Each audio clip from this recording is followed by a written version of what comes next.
घट घट खोजो भाई, घटी भीतर जोई। संत कबीर की ये वाणी आत्मचिंतन और भीतर की साधना का अमूल्य मार्गदर्शन है। हम जीवन भर ईश्वर की तलाश बाहर करते हैं, तीर्थ करते हैं, पूजा पाठ करते हैं, लेकिन जिस जोई ईश्वर की हम तलाश में हैं, वो हमारे ही भीतर है। इस वीडियो में आप जानेंगे घट का प्रतीकात्मक अर्थ, शरीर रूपी मंदिर, उपनिषद, भगवद गीता और श्रीमद् भागवत में अंतर्यामी परमात्मा का संदेश, आत्म साक्षात्कार और ध्यान का महत्व, कबीर की भक्ति में आत्मा और परमात्मा की एकता की झलक। ये वाणी हमें भीतर की ओर मोड़ती है, जहां सच्चा ईश्वर बैठा है। अगर आप भी बाहर की बजाय अंदर की यात्रा करना चाहते हैं तो ये वीडियो जरूर देखें। चैनल सब्सक्राइब करें और बेल आइकन दबाएं ताकि हर हफ्ते कबीर की वाणियां आपकी आत्मा को छू सके।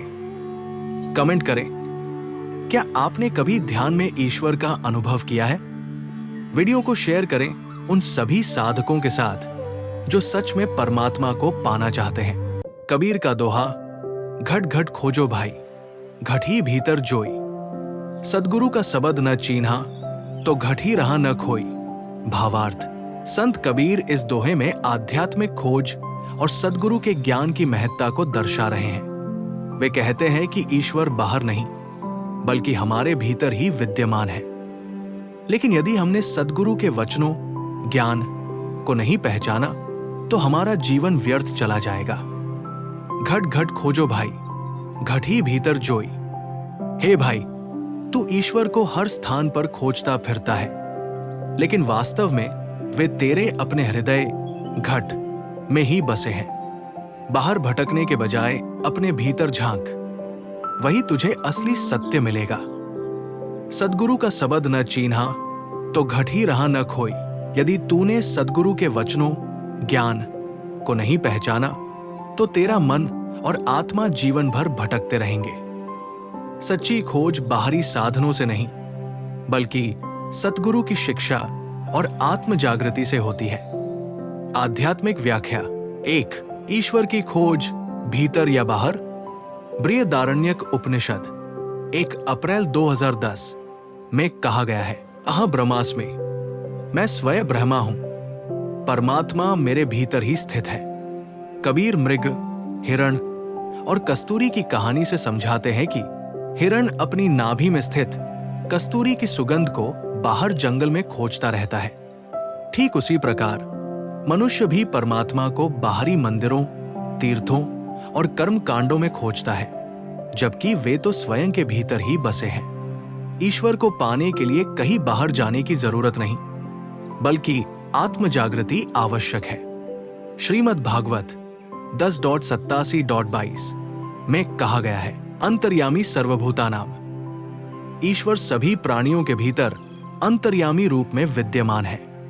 इसलिए जो व्यक्ति अपने भीतर झांकता है वही असली सत्य को प्राप्त करता है।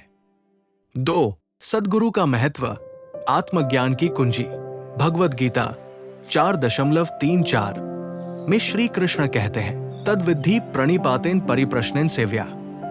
ज्ञान को प्राप्त करने के लिए गुरु के पास जाओ, उनकी सेवा करो और विनम्रता से प्रश्न पूछो।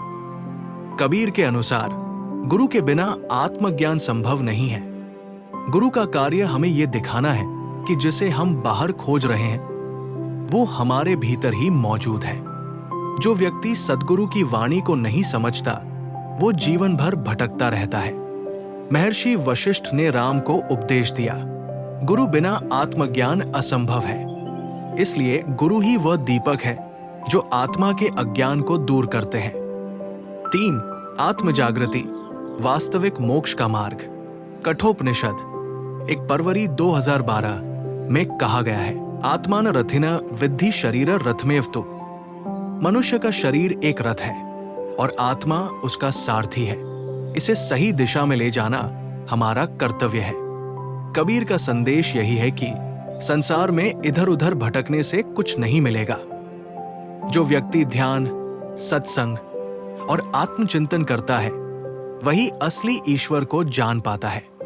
सद्गुरु का ज्ञान ही आत्मा को प्रकाश की ओर ले जाता है। भगवद गीता 10.20 में श्री कृष्ण कहते हैं, अहं आत्मा गुणाकेश सर्वभूताश्च स्थितः। मैं प्रत्येक प्राणी के हृदय में स्थित आत्मा हूं।